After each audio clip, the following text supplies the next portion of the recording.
Hola a todos. Hoy es sábado, 14 de febrero de 2026, y nuestro querido amigo, nuestro hermano, está aquí con nosotros. Bienvenido. Inevitable представление. Afraid. Extremamente mal. Permíteme empezar, porque muchos en nuestra audiencia están preocupados por una nueva guerra en Asia Occidental entre Estados Unidos e Irán, que como sabemos, incluiría también a Israel. En mi opinión, eso sería devastador para todas las partes implicadas. Cuando observamos la situación actual, Estados Unidos está llevando muchas armas a la región. Los iraníes, esto no es como la guerra de 12 días, están preparados.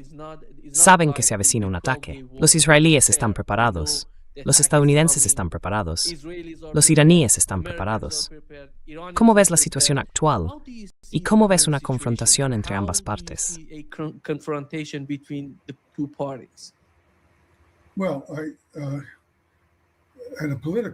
Bueno, a nivel político, tengo que admitir que estoy un poco desconcertado por todo el asunto. Quiero decir, está claro que el líder de Israel, Netanyahu, está empeñado en atacar a Irán y en eliminar la capacidad militar de Irán. Debo señalar que Irán no ha iniciado ningún ataque contra Israel, salvo en represalia por los ataques que Israel ha llevado a cabo contra Irán.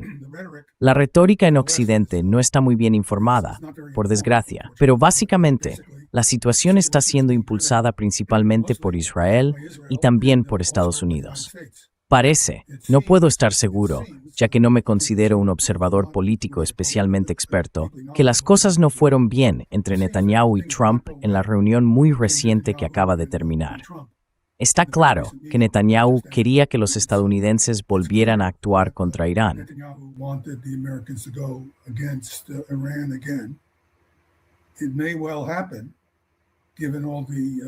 Podría suceder, dado todos los sistemas de armas que se están desplegando. Pero parece que Trump, al menos, no le indicó a Netanyahu que simplemente iba a seguir adelante, lo cual, de nuevo, no significa necesariamente que no lo haga, porque este hombre es tan impredecible. El verdadero problema es que los israelíes han cometido lo que considero un error estratégico extraordinario. Hablaré un poco sobre esto para que tu audiencia entienda a qué me refiero. Este error básicamente ha puesto a los iraníes en una posición en la que están justificados para atacar ciudades israelíes. Antes de la situación más reciente, los iraníes eran muy cuidadosos y centraban sus ataques en instalaciones militares israelíes.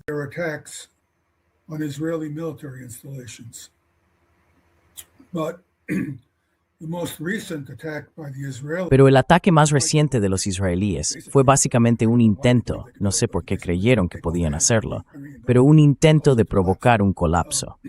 Ese ataque implicó un gran número de bombardeos sobre instalaciones urbanas. Lo que eso hizo fue justificar, y es justificable, por triste que sea, en términos de represalia, que los iraníes se centraran en las ciudades israelíes. Ahora bien, Israel tiene varias ciudades grandes, pero solo unas pocas. Es un país pequeño. Y como mostraré con algunas de mis diapositivas informativas, a medida que la capacidad de Irán con misiles balísticos aumenta, y va a aumentar, y explicaré a qué me refiero en un momento, será cada vez más posible que Irán cause perturbaciones hornachuanas israelíes.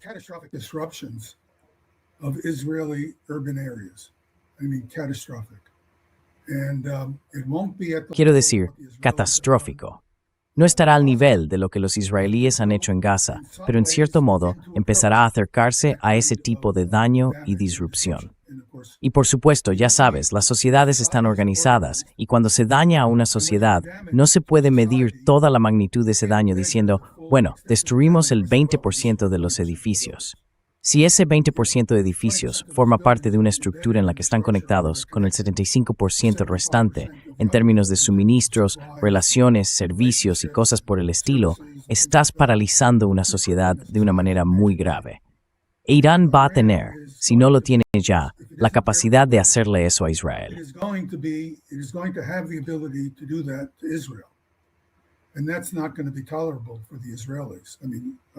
Y eso no va a ser tolerable para los israelíes. Quiero decir, no sé qué pueden hacer al respecto. Supongo que podrían responder con armas nucleares contra Irán, pero eso sería suicida, porque Irán tiene la capacidad de fabricar armas nucleares y utilizarlas. Una cosa es que los iraníes no sigan adelante y construyan armas nucleares, como dicen que no están haciendo, y con lo que la inteligencia estadounidense parece estar de acuerdo, pero sí tienen la capacidad. Y la única manera de asegurarse de que un país utilice armas nucleares contra ti, si tiene la capacidad, es usarlas tú primero contra él. Así que es un dilema profundo. Es un dilema profundo para Irán, pero es un dilema igual de profundo para Israel. But it's just as deep a dilemma for Israel. And Iran is, of course, is a bigger country. Y por supuesto, Irán es un país más grande. Las armas nucleares son enormemente destructivas, pero ya sabes, hay que usar una cantidad significativa de ellas si se quiere destruir zonas urbanas y activos militares. Y la cantidad de activos militares y ciudades en Irán es muchísimo mayor que la que existe en Israel. Así que esta no es una relación matemática favorable desde el punto de vista de los israelíes. En efecto, han abierto la puerta a una confrontación potencialmente muy peligrosa y a una escalada de algún tipo. Pero el mayor problema inmediato es la amenaza no nuclear que Irán posee ahora y que previsiblemente seguirá creciendo. Es decir, no se trata solo de que la tenga en este momento.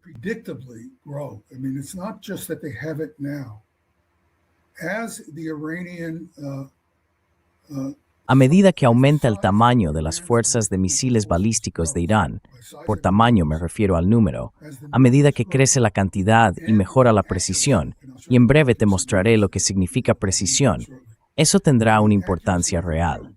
Por cierto, los rusos están hablando ahora de ayudar a los iraníes a mejorar su tecnología de precisión de misiles.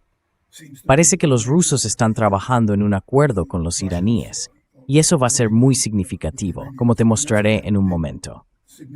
Por supuesto, China también podría optar por hacerlo, porque dispone de tecnología avanzada de guiado y control de misiles, y a Irán solo le falta un pequeño paso para mejorar considerablemente su precisión.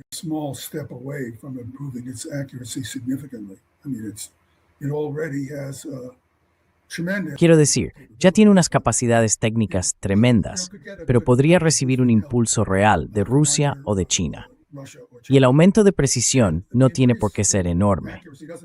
Como explicaré, las pruebas sugieren que la precisión de los principales misiles balísticos de Irán, según los datos de, digamos, la guerra de 12 días, probablemente sea de unos 1000 metros, aproximadamente 1 kilómetro.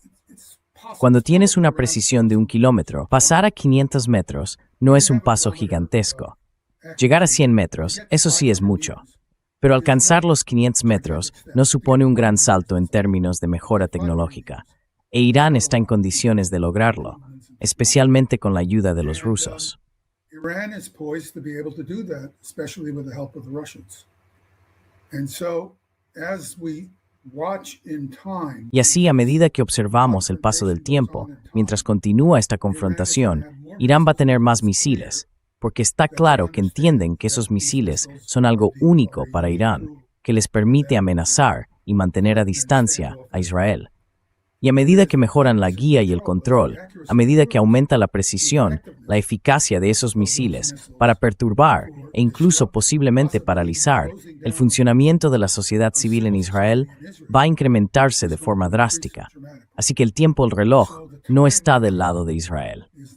Y creo que es este error estratégico, entre muchos otros errores estratégicos, el que ha llevado ahora a Israel a una situación muy mala, una que solo puede empeorar con el tiempo y empeorar significativamente. Así que, ¿por qué no empezamos simplemente con, veamos la diapositiva 2?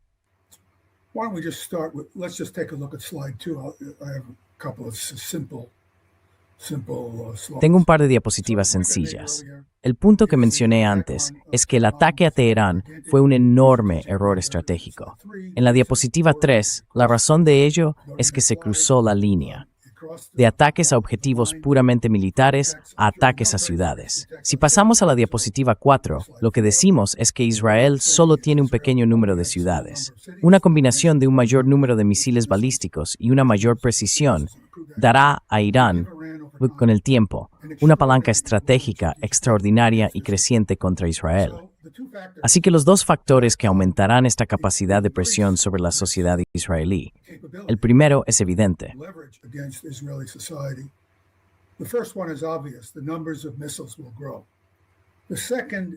El número de misiles aumentará. El segundo factor es menos evidente. Se trata de la mejora en la precisión de esos misiles. Básicamente, lo que muestra la diapositiva 6, que en realidad es solo una diapositiva conceptual, es que los pequeños problemas al apagar el motor del cohete antes de que alcance cierta velocidad, o las pequeñas diferencias en el ángulo de vuelo cuando el motor se apaga, deben reducirse si se quiere aumentar la precisión del misil. En extremas de teoría, implementarse en roles de desviación cruzados por la atmósfera. El misil with its family mall, its adaptatorios pueden reducir normas handling. Those kinds of errors can be reduced tremendously, and the evidence is the Iranians already know. Y la evidencia muestra que los iraníes ya saben cómo hacerlo. Así que lo que realmente necesitan para mejorar significativamente su precisión, es decir, pasar de unos 1000 metros a 500, es perfeccionar el apagado del motor del cohete en el momento adecuado y asegurarse de que la orientación del misil en el momento del apagado sea lo suficientemente precisa. Y recibirán esa ayuda de los rusos, si no más adelante de los chinos. Así que, si observamos la situación, lo que sabemos, si pasamos a la diapositiva 7, es que tenemos una estimación de la precisión de estos misiles balísticos a partir del ataque a la base aérea de Levatom durante la guerra de octubre de 2024. Obviamente, querían causar daños a la base. They obviously wanted to do damage to the base. This distribution of warheads. Esta distribución de ojivas básicamente muestra cuáles son sus capacidades de precisión. Quiero decir, una de las ojivas en realidad impactó en un edificio y probablemente destruyó un F-35 que había dentro. Hay mucho debate sobre eso. Estos son eventos probabilísticos. La distribución que ves aquí es realmente la forma de estimar la precisión de los misiles balísticos de Irán en ese momento. Eso no significa que no pueda mejorar. De hecho, mejorará. Y eso tiene un significado en una situación diferente de aquellas en las que la gente suele centrarse.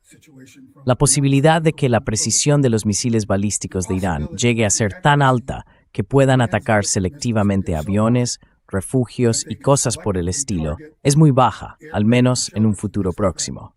Is very low, at least in the near future. It's just the technologies involved. Las tecnologías implicadas son extremadamente avanzadas y serán muy difíciles de implementar, incluso para un país avanzado. Y Irán es un país avanzado. Lo que ocurre es que estas tecnologías son muy difíciles de dominar. En el caso de los misiles balísticos, será complicado lograrlo.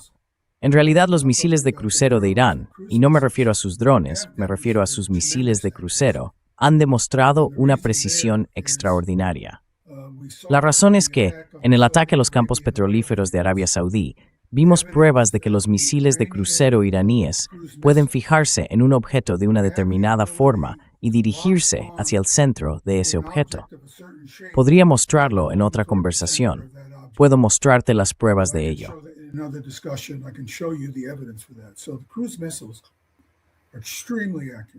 Así que los misiles de crucero son extremadamente precisos, pero los misiles balísticos están muy lejos de serlo. Si queremos entender qué tipo de daño podrían causar los misiles balísticos en una zona urbana, necesitamos comprender qué daño podría provocar una explosión. Así que veamos la diapositiva 8. No voy a entrar en detalle, pero la diapositiva 8 básicamente muestra las distancias a las que se producen determinadas presiones de sobrepresión de una bomba de propósito general. Es una curva muy general y cualitativa.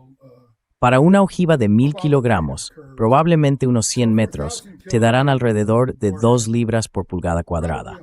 Podrían ser 120 metros, podrían ser 130, pero bueno, digamos aproximadamente eso.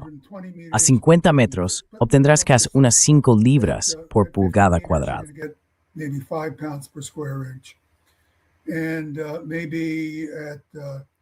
Y quizá a unos 15 metros se alcancen más de 40 libras por pulgada cuadrada, lo cual es suficiente para derribar un muro de hormigón y acero. Así que echemos un vistazo a la siguiente diapositiva, solo para hacernos una idea de cómo podría ser el daño. Vea la diapositiva 9. Esta es una imagen de Gaza, y solo intento mostrarte el tipo de daño que causan las bombas. Estamos mirando a través de un agujero en la pared de un edificio. Ese agujero probablemente fue producido por la onda expansiva de una bomba de aproximadamente 500 o 1000 kilogramos que cayó a entre 50 y 100 metros de distancia. Por supuesto, la magnitud de la explosión depende de la resistencia del muro, pero es el tipo de daño que se puede esperar a 50 o 100 metros.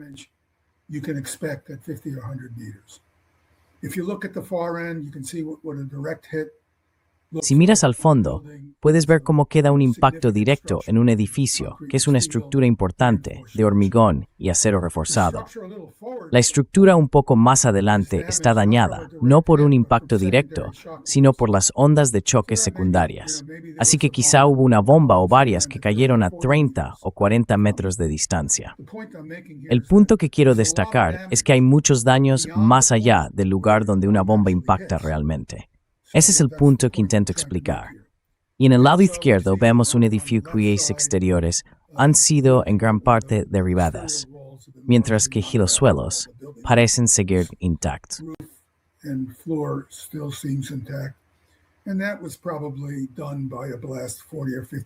Eso probablemente fue causado por una explosión a 40 o 50 metros de distancia, y las paredes simplemente se derrumbaron y fueron empujadas hacia adentro.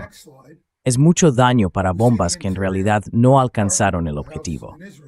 Si pasamos a la siguiente diapositiva, vemos el interior de un apartamento en Israel. Este apartamento estaba probablemente a entre 100 y 150 metros de la explosión de un misil balístico de entre 500 y 1000 kilogramos. Así que estaba a una buena distancia, quizás 50 o 100 metros. Hay muchos daños generales. Se puede ver que la ventana exterior está destrozada y que hay un desorden general en el interior. Si la explosión hubiera sido a la mitad de esa distancia, el muro exterior podría now derrumbado por completo.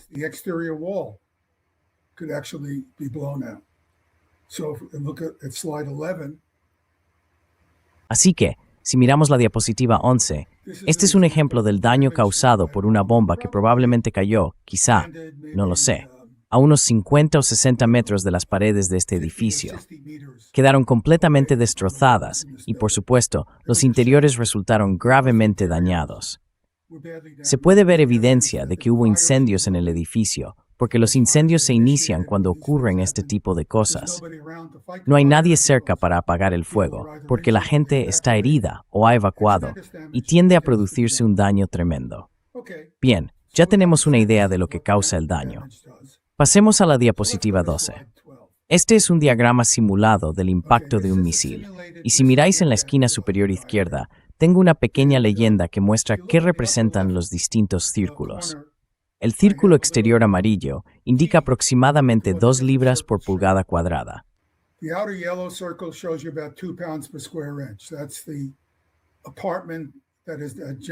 Ese es el apartamento que tiene daños generales en el interior, pero sin que las paredes hayan sido derribadas.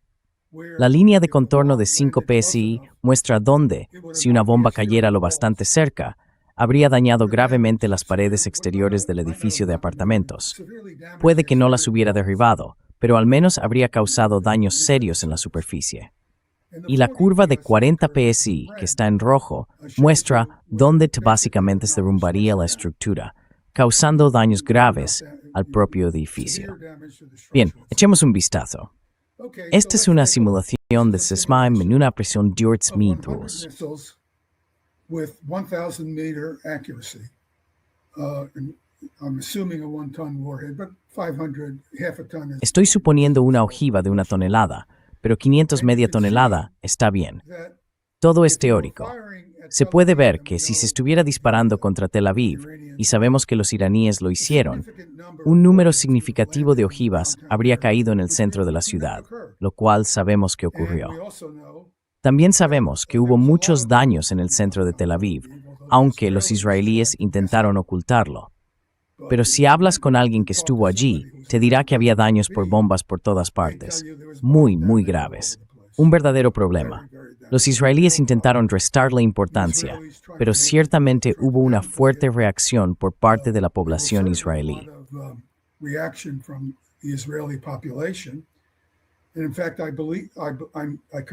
De hecho, conjeturo, no lo sé, que gran parte de esta discusión sobre quedarse sin interceptores de misiles y sobre que los interceptores no funcionan tan bien como se afirma, es solo una cortina de humo. Los interceptores defensivos no funcionaban muy bien desde el principio, y estos misiles básicamente entraron sin oposición, en una primera aproximación.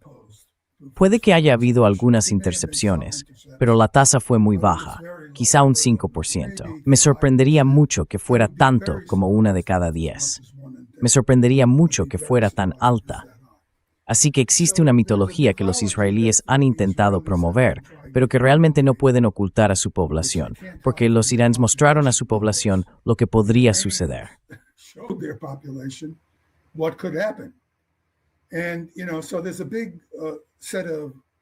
Y ya sabes, se están contando muchas mentiras al pueblo israelí y a otras organizaciones, que las defensas se están quedando sin interceptores, o que solo hay pequeños problemas con sus tasas de interceptación y cosas por el estilo, cuando en realidad nunca han sido efectivas. Prácticamente la mayoría de lo que lanzaron los iraníes logró pasar. Pero claro, si solo tienes una precisión de 1000 metros, vas a tener muchas ojivas cayendo en el Mediterráneo, por ejemplo. Eso es lo que ocurre cuando tienes un arma que no es muy precisa. Ahora bien, ¿qué pasa cuando esos mismos 100 misiles tienen una precisión de 500 metros en lugar de 1000?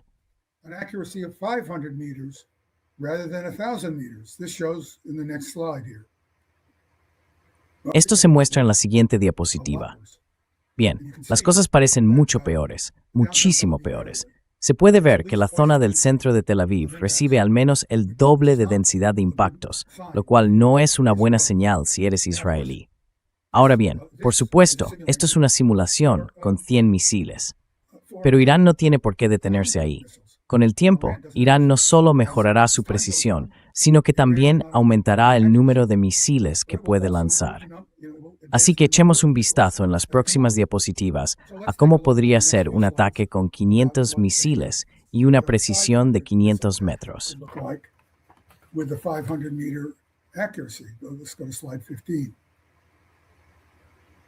Vamos a la diapositiva 15.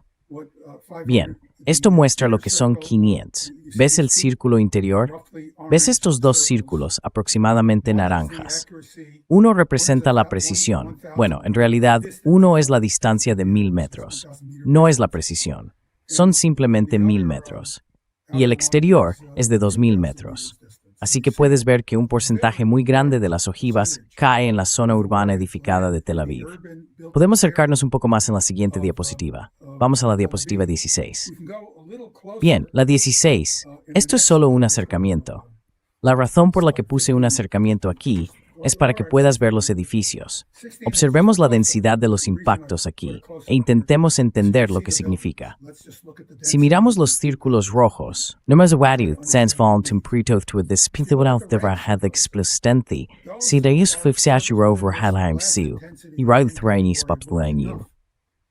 either knock down the building or knock down large parts of the building.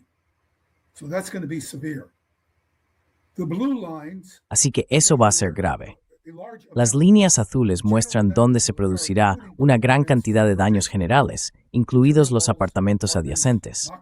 Las paredes interiores de los apartamentos quedan destruidas, se inician incendios en muchos edificios, la gente resulta herida por los escombros que vuelan mientras intenta salir y hay incendios en general por todas partes. La línea amarilla muestra daños generalizados, ventanas rotas y más, en las calles y edificios. Así que toda esta zona está cubierta tanto de daños generales como graves dentro de esta pequeña sección. Y por supuesto, esta es solo una pequeña área que seleccioné arbitrariamente. Si paso a la diapositiva 17, puedo mostrarles cómo se ve toda la ciudad. En este caso, la precisión del misil se muestra como de 500 metros.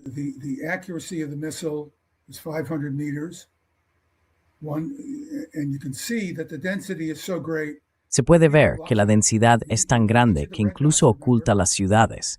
Cada uno de los puntos rojos, recordemos, causa daños graves a los edificios de hormigón y acero, estructuras grandes y sólidas, y luego una cantidad muy considerable de daños generales a los edificios circundantes, incluidos sus interiores. Tel Aviv deja de ser una ciudad funcional después de un ataque así. Haifa deja de ser una ciudad funcional. Beerseba deja de ser una ciudad funcional. Estas ciudades pueden quedar completamente paralizadas por unos pocos miles de misiles balísticos con una precisión de 500 metros, que con toda seguridad en los próximos, 5 años, Irán tendrá, porque Israel no puede impedirles construir misiles balísticos. Israel cannot stop them from building ballistic missiles. They will have I think the outrage Tendrán el... from Bueno, creo que la indignación de Rusia y China no va a, ya sabes, detener nada. Habrá abundantes materiales disponibles para que Irán continúe fabricando estos misiles balísticos. La tecnología para mejorar su precisión está bien controlada, y todo lo que los iraníes necesitan, porque ya son un país sofisticado, con capacidades de ingeniería avanzadas, es un poco de ayuda de Rusia o China, o de ambos, para perfeccionar estos misiles hasta una precisión de 500 metros. Así que estamos hablando de un problema estratégico muy serio que los israelíes se han provocado a sí mismos con este comportamiento agresivo. Así que déjame pasar a la diapositiva 21, porque hice un comentario sobre mentir al pueblo israelí. Esta es la diapositiva. This is a slide. This is from 1991. Esto es de 1991. Creo que es, de hecho, puede que haya sido en Arabia Saudí, donde se usaron los Patriots para defender el país. Una fotografía espectacular. La mayoría de la gente la malinterpretó. De hecho, la corporación Raytheon sacó gran provecho de ella. Quiero decir, veamos lo que dice. Cuando un sistema hace en combate todo para lo que fue diseñado y más, eso es una prueba de rendimiento. Esto es de Aviation Week and Space Technology y ocupó 2 páginas completas. Una mentira total de Raytheon, la empresa que sigue fabricando Patriots y afirmando que funcionan cuando no es así.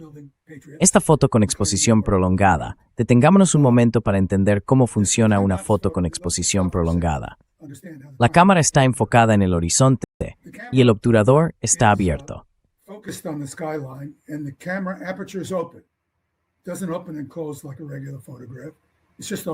No se abre y se cierra como una fotografía normal, simplemente permanece abierta. Cuando se lanza un interceptor Patriot, su motor cohete se enciende y ese motor en combustión parece un punto de luz. Ese punto de luz traza una línea en la película porque se trata de una exposición prolongada. Puedes ver cómo la línea en ambos casos desaparece cuando el Patriot se apaga, termina su vuelo propulsado.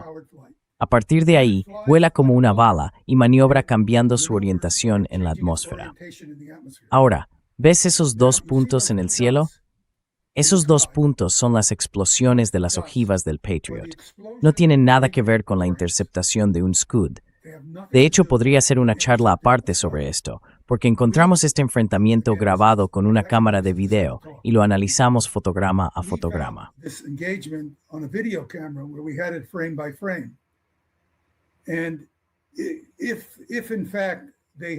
Y si de hecho hubieran alcanzado el Scud, este fue un Scud que entró, fallaron con ambas explosiones. El Scud probablemente era lo bastante brillante como para que debiera haber aparecido como una especie de trazo. En otras palabras, el Scud era lo bastante brillante como para que se viera como un trazo en esta foto negra. Alguien tomó ese trazo y lo tapó. Así que esta foto era conscientemente fraudulenta. Bien. Esto es lo que los israelíes cuentan a su propia gente. Esto es lo que los contratistas estadounidenses cuentan a los saudíes, a los polacos, a los ucranianos y a cualquiera que sea lo bastante ingenuo como para gastar dinero en su sistema de defensa antimisiles. Contra aviones, es un sistema muy eficaz, quiero dejarlo claro. No querrías volar contra los Patriots si estás en un avión.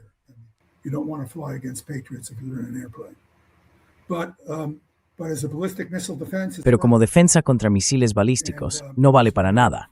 Y eso lo sabemos también por Ucrania. Así que lo que tenemos aquí es un ejemplo de capas y más capas de fraude que se han impuesto a las poblaciones de distintos países y al contribuyente estadounidense, porque el contribuyente estadounidense ha pagado la mayoría de estos Patriots para todos esos otros países, incluidos Israel y Ucrania. And Ukraine. And what we have is nothing but a fraud. Y lo que tenemos no es más que un fraude contra el contribuyente estadounidense, el público israelí y la población ucraniana. Ucrania, por supuesto, es una situación terrible, porque nosotros, los estadounidenses, hemos puesto a los ucranianos en una posición en la que el país ha sido destruido y seguirá siendo destruido si no negocia. Y aún así, todavía se pueden encontrar artículos en el New York Times, ese periódico que se supone que es el diario de referencia. El otro día, no debería reírme porque es algo muy serio, había un artículo sobre cómo Pokrovsk, en Donbass, acababa de caer. Pokrovsk cayó hace 2 o 3 meses, y el New York Times lo está informando solo ahora. Quiero decir, esto es un crimen. Is now reporting it. I mean, this is a crime. You have these unbelievably courageous. Tienes a estos soldados ucranianos increíblemente valientes luchando por su país, por lo que creen que es la supervivencia de su nación, y están muriendo a un ritmo tremendo, y por nada. Todo esto podría detenerse simplemente llevando a cabo una negociación realista. Pero la administración política en Ucrania, que personalmente, la mejor analogía que encuentro es la de Hitler, dejando que todos esos alemanes murieran mientras los rusos se acercaban a Berlín, cuando lo mejor que se podría haber hecho habría sido rendirse. La guerra había terminado. ¿Por qué hacer que toda esa gente muriera? Por supuesto, estaban ejecutando a sus propios ciudadanos en las calles por no luchar. Es este tipo de fascismo, y lo es, el que está contribuyendo a la completa destrucción de Ucrania. Contributing to the complete destruction of Ukraine. And I mean the complete, because all of these dying. Y me refiero a una destrucción total, porque todos estos soldados que están muriendo van a provocar que la demografía de Ucrania se vea alterada durante los próximos 20 años. Va a haber una caída increíble en la tasa de natalidad. Ya está ocurriendo. Y Ucrania podría incluso llegar a desaparecer como cultura. No creo que ocurra. Pero todos estos extremistas, estas personas que son banderistas, estos supremacistas blancos que creen que están salvando la etnicidad ucraniana, en realidad la están destruyendo. Así que tenemos toda esta complejidad desarrollándose ante nosotros en el mundo. Y el liderazgo político cínico de la OTAN y también de Estados Unidos está dando lugar a algo extraordinario. Quiero decir, simplemente no puedo, me quedo sin palabras cuando pienso en la pérdida de vidas en Ucrania sin motivo alguno.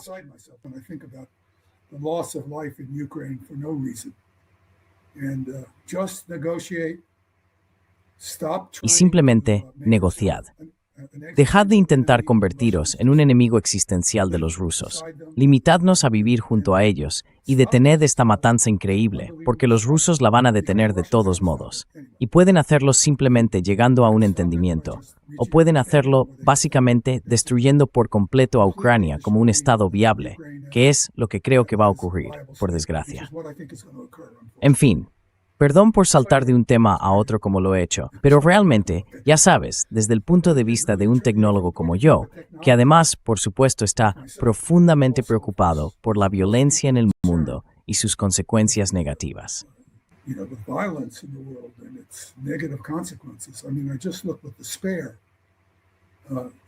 Quiero decir, lo miro con desesperación, aunque ya sabes, esta charla es en cierto sentido muy sencilla. Ilustré los diagramas.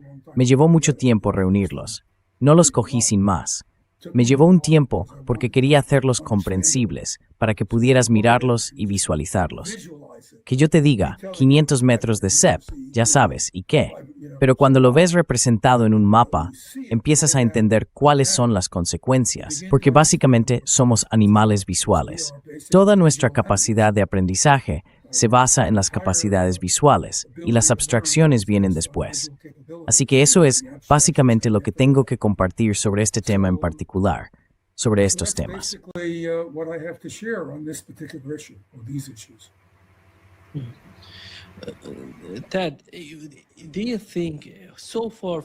Ted, por lo que has visto hasta ahora de la administración Trump, ¿te parece que hay algún tipo de problema de confianza entre la administración Netanyahu y la administración Trump? Porque cada vez que Netanyahu venía a Estados Unidos para hablar directamente con Donald Trump, cuando miras los medios israelíes, básicamente dicen que Netanyahu no confía en Steve Witkoff ni en Jared Kushner. Por eso fue a Estados Unidos para hablar directamente con Trump. ¿De qué se trata eso? Y otra cosa que me da mucha curiosidad, quiero saber cómo lo entiendes tú. Los medios israelíes dicen que si Estados Unidos no ataca a Irán, entonces Israel tendrá que hacerlo, aunque eso fuera suicida. ¿De qué se trata eso?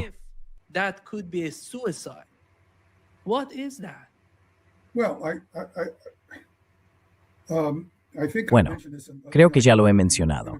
Crecí en una comunidad judía de inmigrantes en Estados Unidos.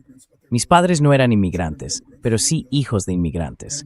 La mayoría de la gente, aunque no todos, eran judíos de Europa del Este. Muchos de ellos tenían números tatuados en los brazos, así que habían estado en campos de concentración. Había muchos judíos ortodoxos en esa comunidad. Yo nunca me sentí cómodo con eso.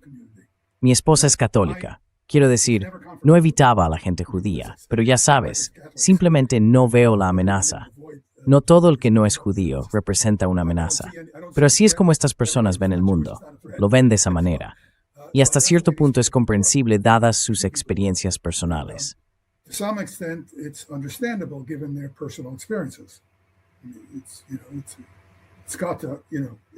Quiero decir, cualquiera que mire esas experiencias horribles, no hace falta ser judío para entender lo que fue el Holocausto. Quiero decir, todo tipo de personas sufrieron de manera increíble a manos de esos locos supremacistas blancos a los que llamamos nazis. Pero esta gente, en particular los ortodoxos, bueno, ya sabes, yo estuve entre ellos porque mi madre quería que tuviera una educación judía. Me resistí, pero tenía una madre cariñosa y no era autoritaria. Aún así, iba a intentar ayudar. No quería desafiarla, así que estuve bastante expuesto a esa gente. Y básicamente, son racistas. No tienen consideración por nadie más que por ellos mismos. De hecho, no tienen consideración por nadie que no comparta su visión del mundo. Así que, si estás entre ellos y no estás de acuerdo con su visión del mundo, también te excomulgarán.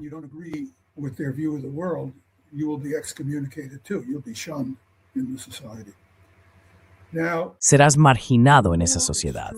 Un subgrupo más extremo de estas personas ha tomado el control del liderazgo político de Israel. Quiero decir, estas personas se refieren a los palestinos como subhumanos. ¿Cómo puedes hacer eso a menos que haya algo mal en ti? A menos que tengas una percepción extraordinariamente distorsionada de tu humanidad en relación con la de los demás. Ahora bien, no entiendo la política israelí. Quiero ser absolutamente claro contigo en esto. He estado entrando y saliendo.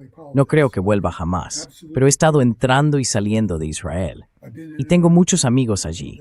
Todavía tengo amigos allí que están sufriendo enormemente porque viven en una sociedad que está cometiendo asesinatos en masa y no están de acuerdo con ello. Y no hay nada que puedan hacer al respecto. Así que no es todo el mundo. Pero la sociedad definitivamente ha degenerado en una sociedad fascista.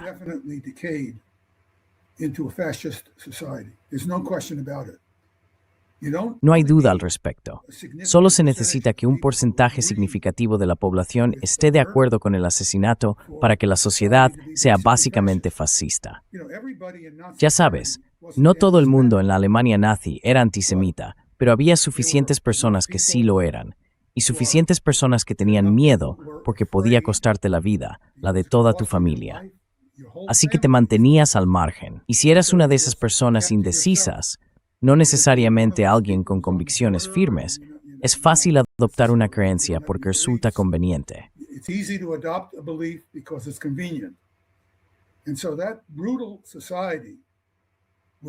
Y así, esa sociedad brutal, que era extraordinariamente brutal, fue capaz de aplastar realmente a cualquier grupo de personas. Ya fueran, sabes, simplemente católicos que estaban molestos por lo que veían, o romaníes, o personas con discapacidad, o personas homosexuales.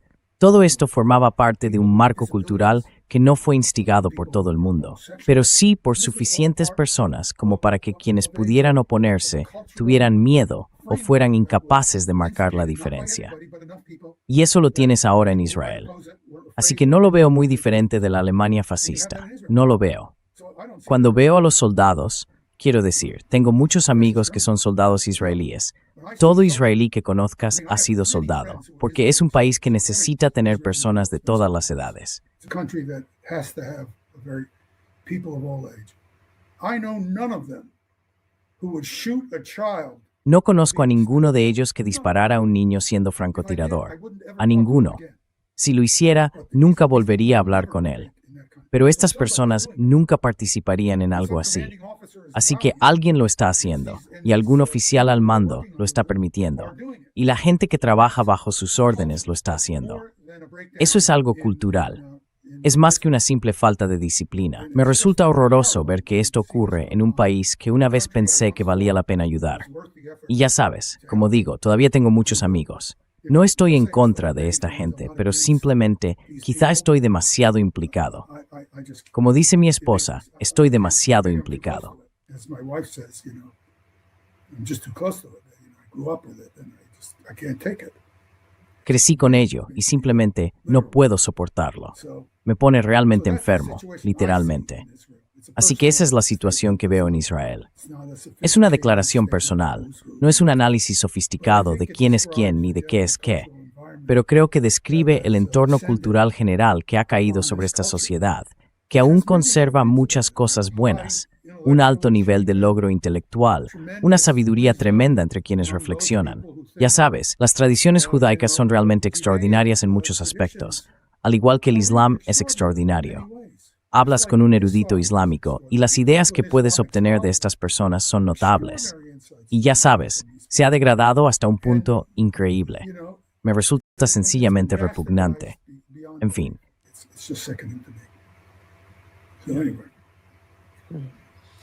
Ted, antes de terminar, quiero mencionar lo que dijo Sikorski. Ya sabes, el polaco lo conoces. Después del año sabático. Gracias, América. Esto fue lo que dijo Sikorski en la Conferencia de Seguridad de Múnich sobre el enfrentamiento entre la OTAN y Rusia.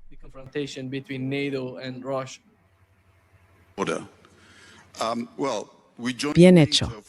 Nos unimos a la OTAN por la defensa común, así que en cierto sentido hay una respuesta sencilla. Si cruzan la frontera y empiezan a matar a ciudadanos de la OTAN, ciudadanos polacos, esperaríamos que el Consejo del Atlántico Norte se reuniera y activara el plan de contingencia. Y después de eso, el plan es muy simple. Nosotros ganamos, ellos pierden. We win, they lose.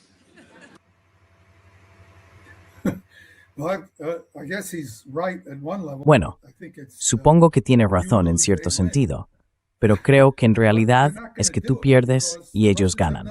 Pero no lo van a hacer, porque los rusos no tienen ningún interés. Lo que están haciendo los rusos, bueno, quiero decir, asistí a un seminario en Stanford. La Universidad de Stanford se ha derrumbado como institución independiente. De hecho, me encantaría hacer un programa sobre el Centro de Seguridad Internacional de la Universidad de Stanford, porque es muy interesante cómo esta institución académica se ha derrumbado por completo. Pero ya sabes, te sientas allí escuchando a esta gente hablar sobre que Rusia está perdiendo la guerra. Ninguno de ellos hace nada. Quiero decir, no leen nada. Se supone que estas personas son académicos.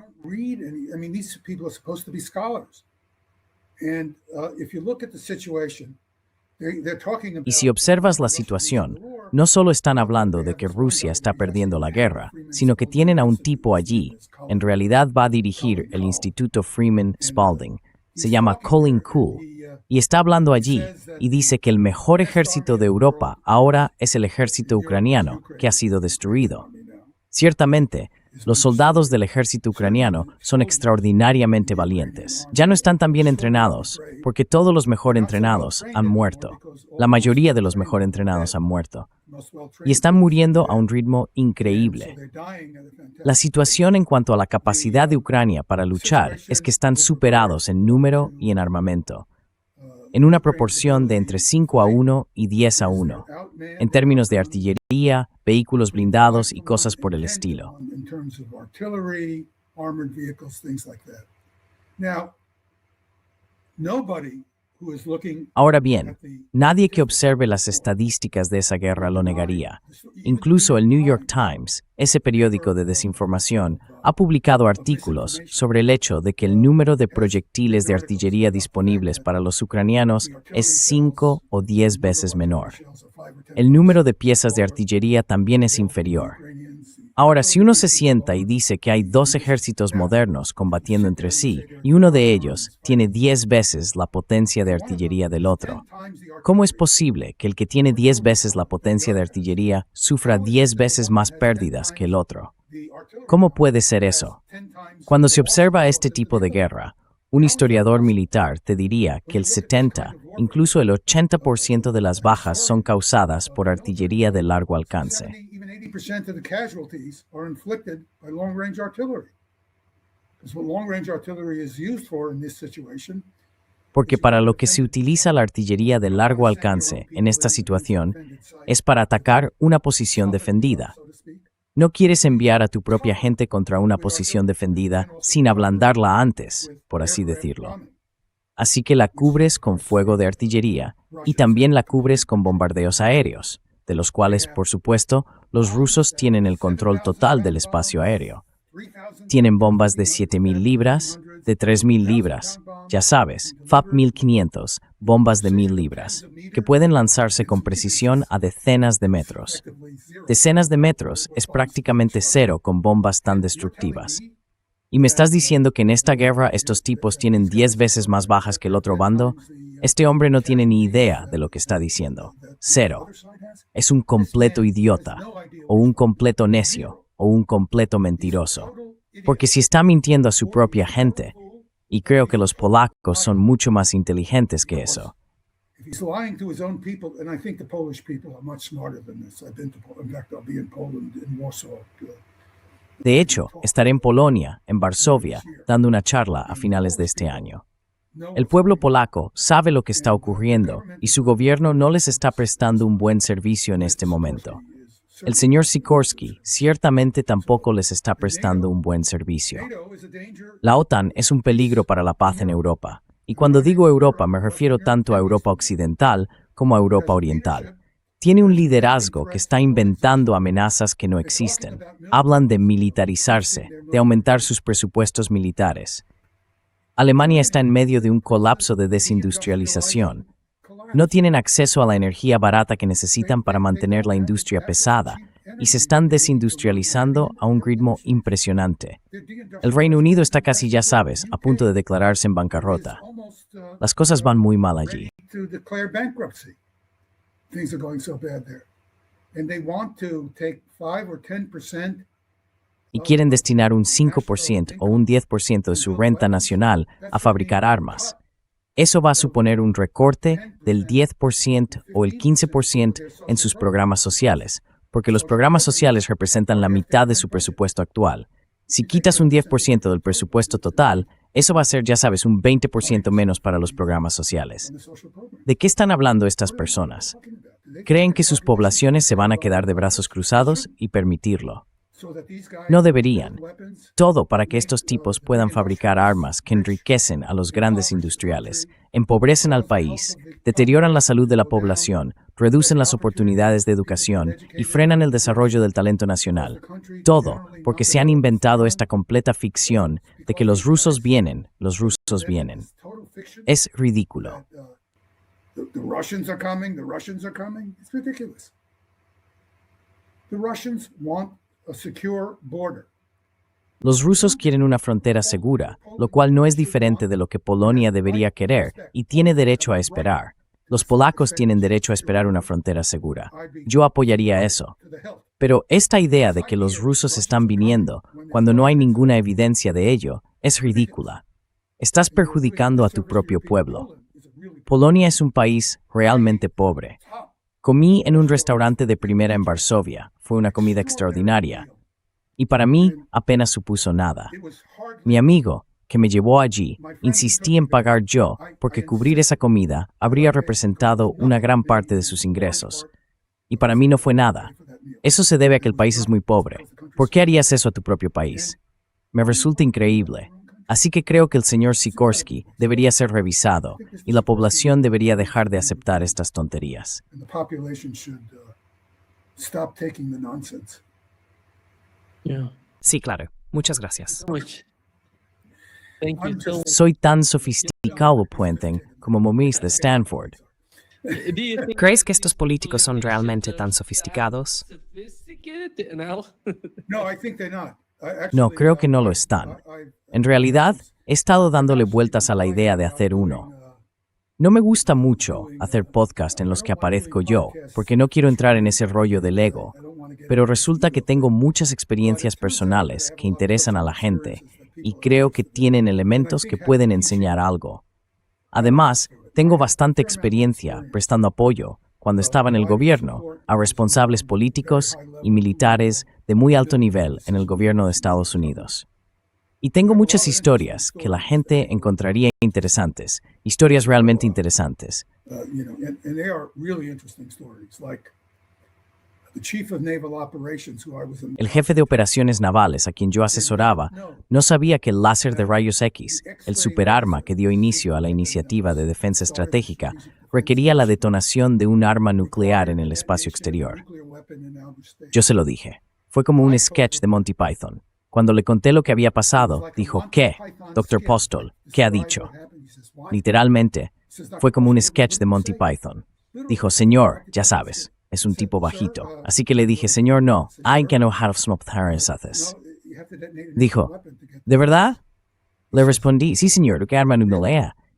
Quiero decir, fue exactamente. You sure? I mean, it was just like that. He was stunned. He had already gone to the president with this idea that the Ya había ido a ver al presidente con esa idea sobre el láser de rayos X, porque había sido mal informado por un idiota que más tarde fue ascendido a almirante, un capitán de la Marina llamado Linton Brooks, que formaba parte del equipo de negociación del nuevo tratado START. ¿De acuerdo? Ahora bien, creo que es una historia interesante, porque aquí tenemos a este tipo, el jefe. Este tipo tiene más fuerzas bajo su mando que cualquier otro país del mundo. La Marina es más grande. Tenemos una fuerza aérea y un cuerpo de Marines más grandes. Y él no conocía el hecho más básico sobre lo que el país había decidido hacer. Había ido a ver al presidente Reagan y había defendido esa idea porque estaba mal informado y no tenía suficiente juicio. Because he was misinformed and didn't have enough wisdom.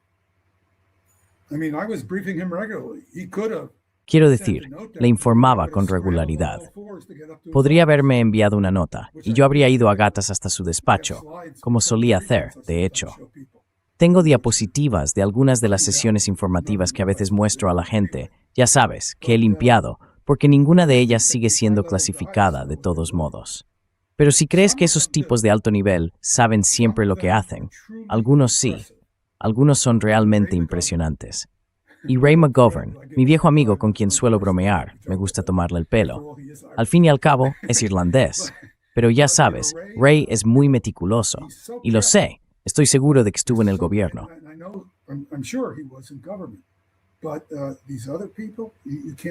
Pero a esta otra gente no se le puede decir nada. La última persona con la que hablaron, esa es la sabiduría que tienen. Y ahora se ve en Stanford, porque todos esos personajes estuvieron en el gobierno. Así que uno de ellos está hablando de que el F-35 va ahora a la OTAN. Algunos países de la OTAN por fin están comprando F-35. Ella no sabía que los F-35 que la Fuerza Aérea de Estados Unidos ha estado comprando durante el último año no tienen radares, porque los chinos cortaron el suministro de galio. Y el arseniuro de galio es un material fundamental que se necesita en esos radares, porque son radares de matriz en fase que utilizan módulos de transmisión y recepción de arseniuro de galio.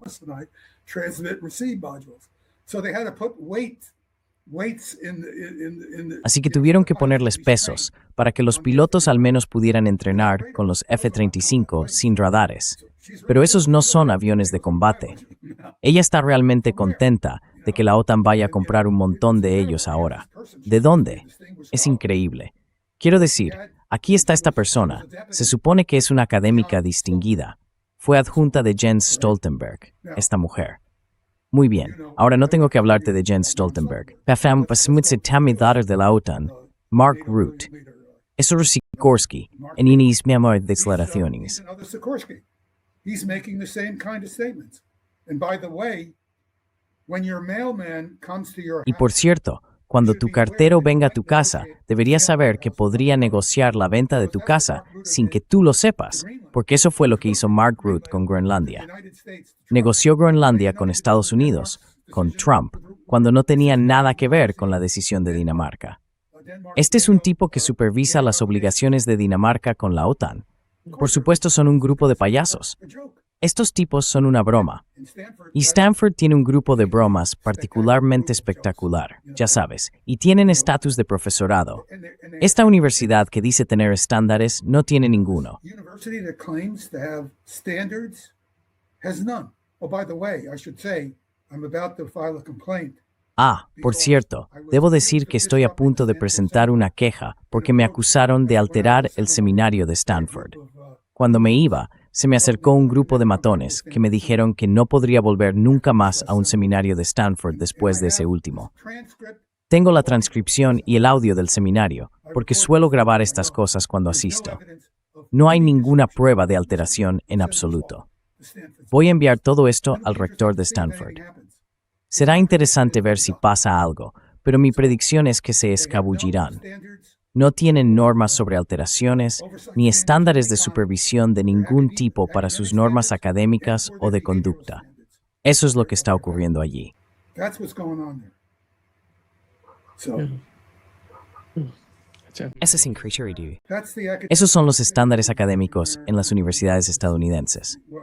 Bueno, no en Stanford. No son todas las universidades. Muchas gracias, Ted. Como siempre, es un gran placer tenerte aquí, hablar contigo y aprender de ti. And learn from you. Okay, well, thanks for De acuerdo. Bueno, gracias por invitarme. Cuídate. Adiós.